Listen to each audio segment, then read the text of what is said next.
할렐루야. 우리 옆에 분하고 인사하십시다. 하나님 살아계십니다. 잘 오셨습니다.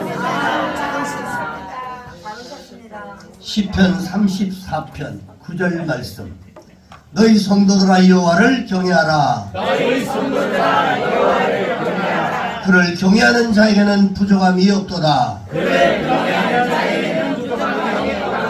아멘. 할렐루야.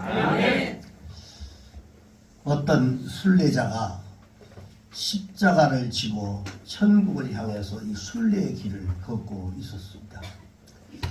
주위를 둘러보니까 다른 순례자들도 십자가를 지고 가고 있었어요. 그리고 멀리 이렇게 보니까 십자가를 지고 가시는 예수님의 모습도 보였습니다.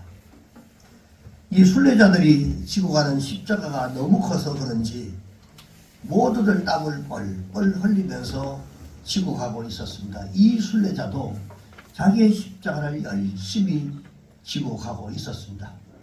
그런데 이 십자가가 너무 커서 시간이 흐를수록 이 십자가가 감당할 수가 없는 거예요. 그래서 이 순례자가 예수님께 요청을 합니다. 예수님, 이 십자가가 저에게는 너무나 벅차고 무거우니 조금만 잘라주시면 안 될까요? 예수님께서 기꺼이 그 사람의 십자가를 잘라줬습니다. 그는 머리를 조아려 감사드린 이후에 훨씬 더 가벼워진 바로 이 십자가를 지고 걸어갔습니다. 근데 얼마 후에 그는 다시 예수님께 자신의 십자가를 조금만 더 잘라주시면 안 되겠습니까? 하고 또다시 요청을 했어요. 언제나 인간의 자유를 존중했던 바로 예수님은 기꺼이 그 순례자의 부탁을 들어주셨습니다. 이제 그 십자가는 땅에 끌지 않아도 될 만큼 가뿐히 가져갈 수 있을 만큼 가벼워졌습니다. 그러나 시간이 지나자 다시 그 십자가가 또 무거워지기 시작했습니다. 그러면서 그는 다시 예수님께 이제 마지막 부탁입니다. 마지막 부탁이니 아주 짧게 십자가를 잘라주시면 좋겠습니다라고 요청을 했어요. 예수님께서는 그의 부탁을 그대로 들어주셨습니다. 그리고는 아주 짧게 그 십자가를 잘라줬습니다. 그리고 나니까 이 십자가는 지고 가지 않고 손으로 들고 갈 만큼 아주 작아졌습니다. 그는 가벼운 마음으로 노래를 부르면서 십자가를 들고 갔습니다. 그러면서 땀을 뻘뻘 흘리고 가는 그 십자가를 지고 가는 다른 순례자들을 참 미련하다 생각을 하면서 걸어갔어요.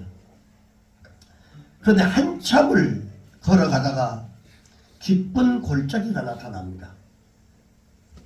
그 골짜기에는 다리가 하나도 없어요. 다른 순례자들은 십자가를 다리로 놓고 건너가는데 이 순례자만은 십자가가 너무 작아서 다리로 삼을 수가 없었어요. 건너갈 수가 없었습니다. 불필요했고 거추장스러웠던 십자가였는데 어느 날 그 십자가가 골짜기를 건너가게 만든 거예요. 그 골짜기는 내 인생의 골짜기요. 때는 내가 이 세상을 살아가는 동안에 반드시 겪어야 하는 이러한 삶의 골짜기일 수도 있습니다. 십자가라고 하는 것이 바로 그런 것입니다. 사랑하는 성도 여러분, 내게 주어진 그 십자가가 때로는 무겁고 힘들 때가 있어요. 감당하기가 벅찰 때가 있습니다. 그런데 이러한 세상을 살아가다 보면 사람이 여러분 감당할 수 없는 위기와 어려움이 찾아올 때가 있습니다. 그 십자가가 바로 이 위기를 넘어갈 수 있도록 만드는 것이 바로 이 십자가의 위력입니다. 아멘. 우리가 예수 믿는 것, 하나님을 섬기는 것, 신앙생활 하는 것, 이것이 결코 쉬운 것이 아닙니다. 그러나 이 어렵고 힘든 과정 속에서도 우리가 가지고 있었던 십자가, 내게 맡겨진 귀한 사명, 이것을 가지고 있을 때는 이 환난과 고난과 어려움들을 이겨갈 수 있는 힘과 능력이 된다는 거예요. 오늘 드렸던 이 우화는 오늘 본문의 기사에 감추어져 있는 메시지와 굉장히 연관이 깊은 것입니다. 오늘 누가는 이 시험기사의 도입 부분을 이렇게 기록을 하고 있어요. 4장 1절과 2절에 보니까 예수께서 성령의 충만함을 입어 요단강에 돌아오사 광야에서 40일 동안 이 성령에 이끌려서 마귀에게 시험을 받으셨다. 그러면서 이 모든 날에 아무것도 잡수시지 아니하고, 그리고는 또한 그 날수가 다하네 하니까 줄이신게라. 너무 배가 고팠습니다. 자, 여기에서 누가는 예수께서 시험을 받으셨을 때의 상황이 영적으로 매우 충만했다. 즉 다시 말해서 이 성령에 덧치되어 있었던 바로 그 시간이라고 하는 사실을 여기서 밝히고 있습니다. 자, 이러한 상황에 계신 예수님께 마귀가 찾아와서 세 가지를 시험을 하게 되는 내용입니다. 우리가 너무 잘 아는 내용이죠. 자, 첫 번째 시험은 돌을 가지고 빵을 만들라 라고 하는 것이었어요. 자, 마귀는 예수님께 이렇게 시험에 걸어옵니다. 네가 만약에 하나님의 아들이거든 이 돌덩이를 떡이 되게 만들어라. 자, 이 시험은 예수님께서 메시아로 사역하실 때 많은 무리들이 그 길을 따라올 텐데 그들에게 먹는 문제, 즉 떡을 만들어 주면서 그들에게 따르게 하라고 하는 이런 시험이었습니다.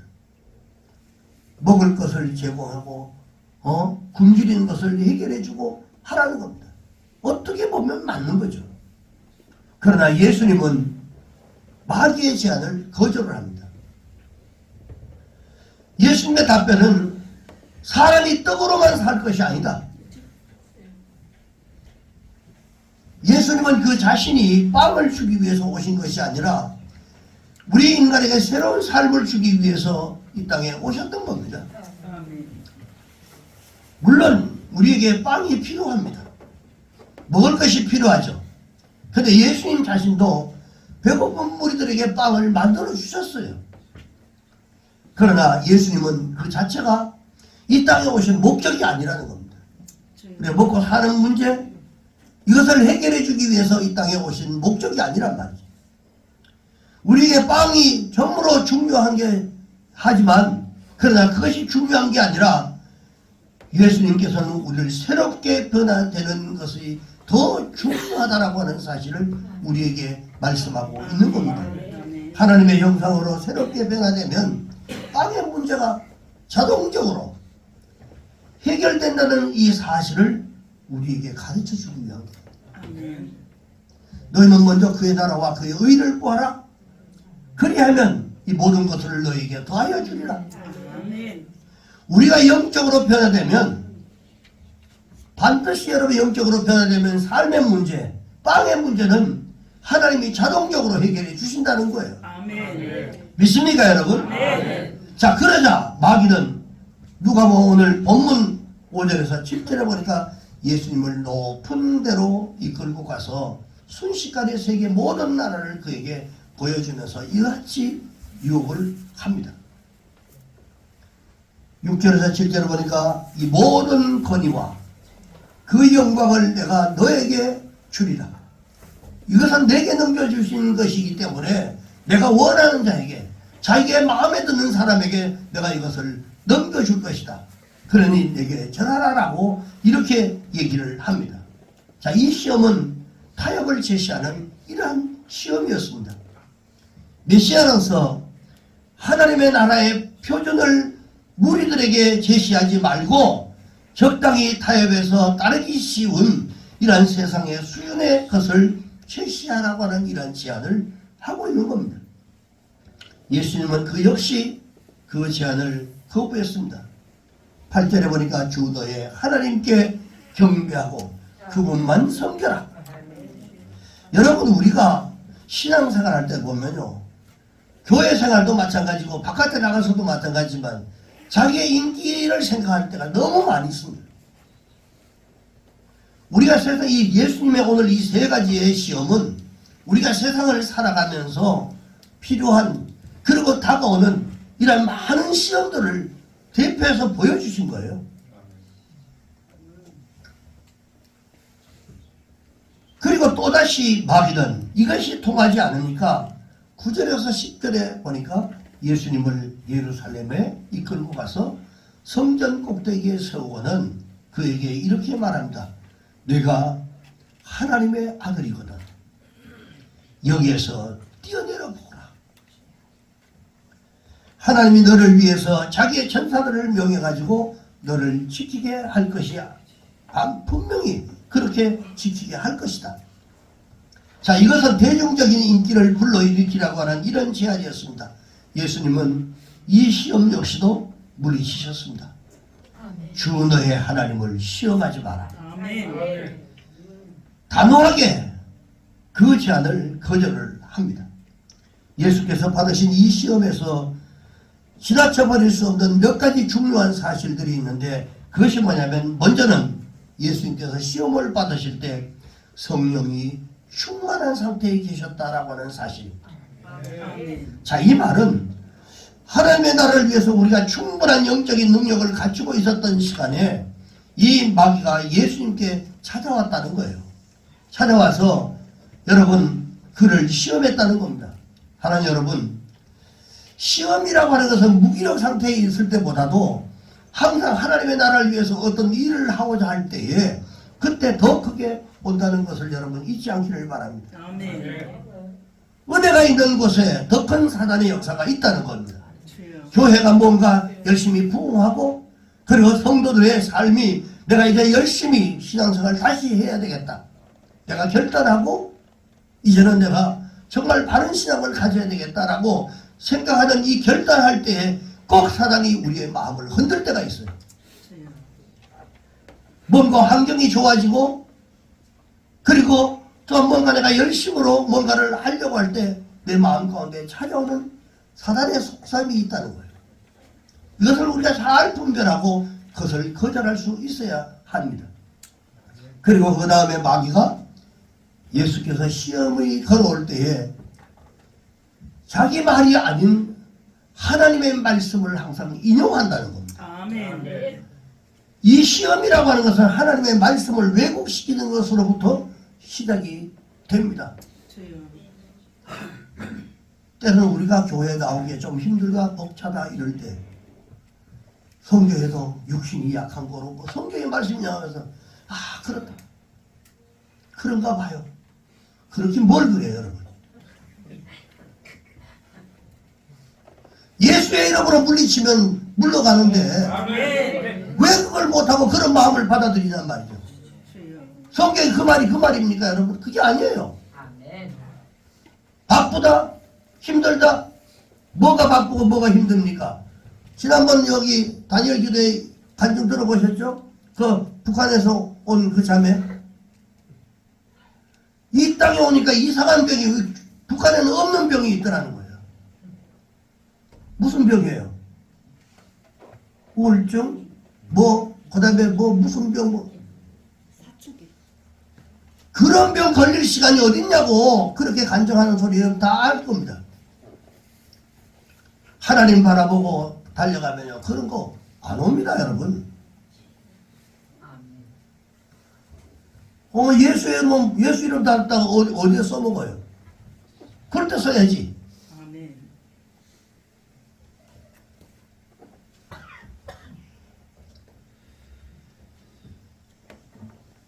그리고 이 세 가지 시험에 나타난 이 공통점이 뭐냐면 하나님의 나라를 위해서 일하는 메시아가 아니라 세속적인 이런 인기를 누리는 메시아로 사역을 하라라고 하는 것입니다. 그러나 예수님께서는 그것을 단호히 거부하시고 십자가의 길을 선택했습니다. 예수께서 택하신 십자가의 길은 자기 자신을 많은 사람의 대속물로 내어놓고 하는 이런 희생의 길이었습니다. 만약 예수님께서 마귀가 제시하는 이 길을 선택했다고 한다면 예수는 과거의 한 시대를 풍미했던 이러한 그 군중을 선동하고 인기를 얻었던 정치가나 사이비 종파의 지도자에 불과했을 겁니다. 예수님께서는 마귀가 제시하는 이 길이 군중에게는 인기가 있고 그리고 매력 있는 이 길이 될 수 있어도 실질적으로 하나님의 나라를 위한 일이 될 수 없다는 것을 너무너무 잘 알고 계셨습니다. 오직 십자가의 길만이 생명의 길이고 또한 하나님의 영광을 드러내는 길이라고 하는 것을 너무나 잘 알고 계셨습니다. 예수님은 그 길을 포기할 수가 없었던 겁니다.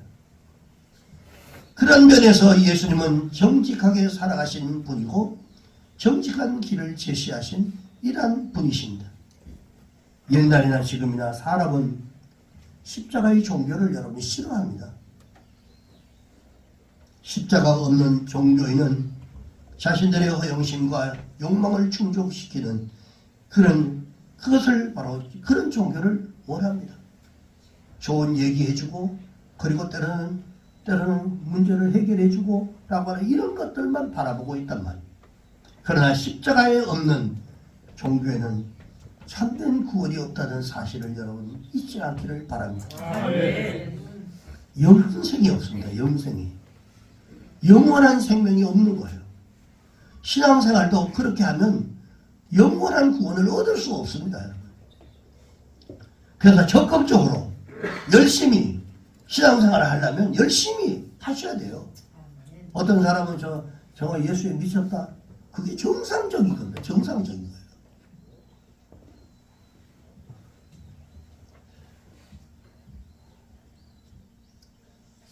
여러분, 이런 사람들은요, 생활에 변화도 없습니다. 그죠? 미지근하게 그냥 이러도 좋고 저러도 좋고 그렇게 살아갑니다. 예수님께서 선택하신 이런 십자가의 길에는 다음과 같은 중요한 이런 본질적이며 생명적인 요소를 포함하고 있는 몇 가지가 있습니다. 그 첫째가 바로 뭐냐면 이 십자가의 길은 현재의 시간을 영원으로 함께같이 이어주는 이 역할이 있습니다. 그래서 십자가의 길에 들어서면 좀 힘들고 고달파도 희망과 기쁨과 평강을 여러분 경험하게 되는 것입니다. 그러나 마귀가 제시하는 길을 걸어가면 때로는 쾌락도 있고 기쁨도 있지만 인간은 자꾸 부패해지고 희망이 점점점 없어지는 것입니다. 점점 영과 육이 파괴되어 갑니다. 물론 내 삶의 질서도 무너지게 됩니다. 자기도 알지 못하는 사이에 피폐해지는 이러한 삶을 살아갈 수밖에 없습니다.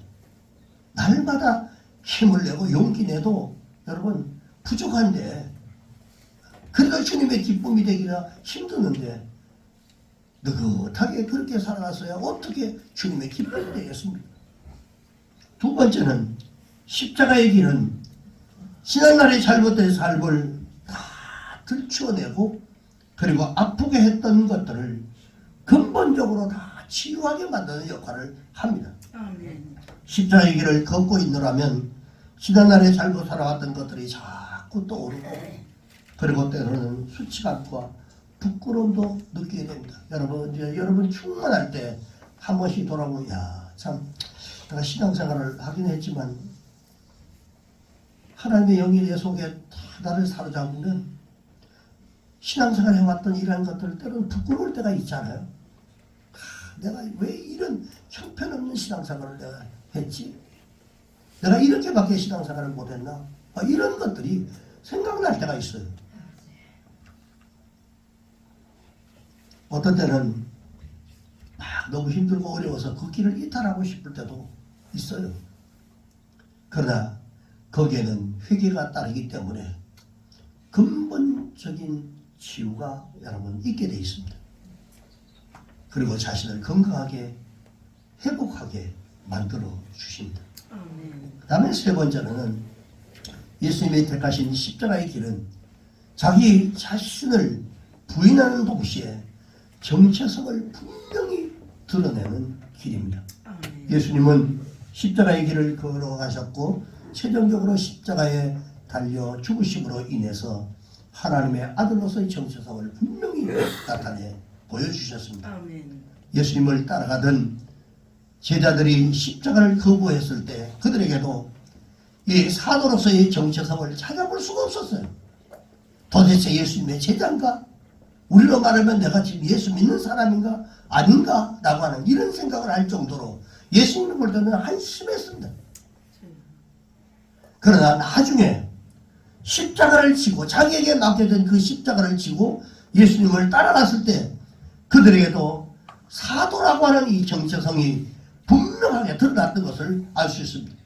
위기의 순간에 우리가 믿음이 없는 것 같은데 어느 순간에 보면 자기 속에 남아있던 그 믿음이 때로는 발동해서 이거는 아니라고 거절할 수 있는 이런 힘, 이런 신앙이 자기도 모르는 사이에 나타나게 돼 있어요. 그런데 이 가룟 유다만은 그렇지 못했어요. 저는 여러분들이 가룟 유다와 같은 인물이 되지 않기를 주의 이름으로 축복합니다. 같은 신앙을 생활해도 같은 예수님의 제자 중에라도 그냥 맥없이 관심이 다른데 두고 살아가는 사람은 결국은 가룟 유다 같은 이런 인생을 살아갈 수밖에 없는 겁니다. 네 번째는 십자가의 길은 하나님의 사랑을 이 세상 사람들에게 드러내 보이는 길입니다. 예수님은 십자가의 길을 걸으시면서 하나님이 이 세상을 사랑하고 계신다라고 하는 이 사실을 나타내 보여주셨습니다. 기독교 역사를 돌이켜보면 십자가의 길을 걸어가면서 하나님이 그 사랑을 드러내 보이신 분들이 너무너무 많이 있습니다. 성 프란시스, 그리고 성 다미엘, 마더 테레사, 손양원 목사님 같은 분들, 이런 분들이 다 하나님의 사랑이 어떤가를 다 드러내 보여줬습니다. 그들은 하나님의 사랑을 세상에 전했던 분들이었습니다. 여러분, 우리도 예수님이 우리 안에 계시기 때문에 그 하나님의 사랑을 믿지 않는 사람들에게 나타내 보일 수 있어야 하는 것입니다. 다섯 번째는 십자가의 길은 인간 완성의 결정적인 부활에 이르게 하는 길입니다. 인간의 진정한 자기 현실은 옛사람을 십자가에 못 박아버리고 그리고 부활의 주님이 우리 영이 우리 가운데서 거하실 때 그것이 이루어지는 겁니다. 예수님은 십자가의 길을 끝까지 걸어가면서 부활의 영광을 우리에게 보여주셨던 분이 바로 예수님이셨습니다. 부활은 인류의 유일한 희망이고 모든 피조물이 고대하는 것입니다. 부활은 인간이 운명뿐만 아니라 인간의 궁극적인 모든 것들을 새롭게 해석하게 만들었던 것입니다. 부활은 인간의 삶에서 새로운 것이 무엇인가를 보여주는 아주 큰 사건이었습니다. 십자가는 희망의 문입니다. 여러분에게 맡겨진 십자가를 기쁘게 지시기를 주의 이름으로 축복합니다. 여섯 번째는 십자가의 길은 의의 길, 공의의 길이며 자신이 이 이기심과 욕망을 초월해가는 그런 길이라고 하는 사실입니다. 다시 말씀드리면 이 길은 그분의 나라와 그분의 의를 추구해가는 그런 길입니다. 때로는 여러분, 우리가 믿음 생활을 하면서도 내가 지금 작은 일, 보잘것없는 일이라 할지라도 내가 가는 길, 내 신앙생활에 하는 이 시간들이 바로 하나님의 나라, 십자가의 길을 우리가 다듬고 예비하고 있는 것을 여러분 기억하시기 바랍니다. 그냥 신앙생활을 하는 게 아닙니다. 여러분의 발걸음 하나, 그리고 내가 행하는 모든 일들 하나가 다 모두가 다 하나님의 의를 추구하고 내가 가야 할 그 길을 닦고 가는 것입니다. 결국은 십자가의 길은 하나님께 복종하고 섬기는 길이라고 하는 사실을 우리에게 가르쳤습니다. 예수님은 하나님께 죽기까지 복종하셨고 섬김을 받는 것이 아니라 섬김의 삶을 살았던 것을 우리는 압니다. 여러분의 삶에도 때로는 고난이 있고 그리고 희생이 있어도 주님이 주신 나의 십자가를 기꺼이 감당할 때 자유를 누리며 살아갈 수 있는 줄 믿습니다. 아멘. 그리고 예수님은 십자가의 길만이 생명의 길이고 하나님의 영광을 드러내는 길이라고 하는 것을 너무도 잘 알고 계셨기 때문에 예수님은 그 길을 포기할 수가 없었던 겁니다. 사랑하는 성도 여러분, 여러분들이 세상에서 그리스도를 따르는 그 길은 십자가의 길은 걸어가는 것입니다. 이 길을 가지 아니하고는 우리는 부활의 영광을 맞이할 수가 없습니다.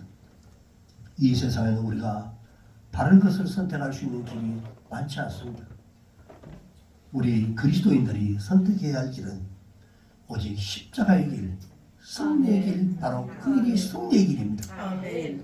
오늘 세상에 관심과 매력을 느끼는 것은 광야에서 예수님이 마귀와 이런 예수께서 욕을 당했던 이런 그런 내용들이 바로 우리가 이 세상 살아가면서 욕을 당하는 것입니다. 그 길이 내 삶의 부흥의 길이고 내가 잘 되는 길처럼 생각이 될 때가 있습니다.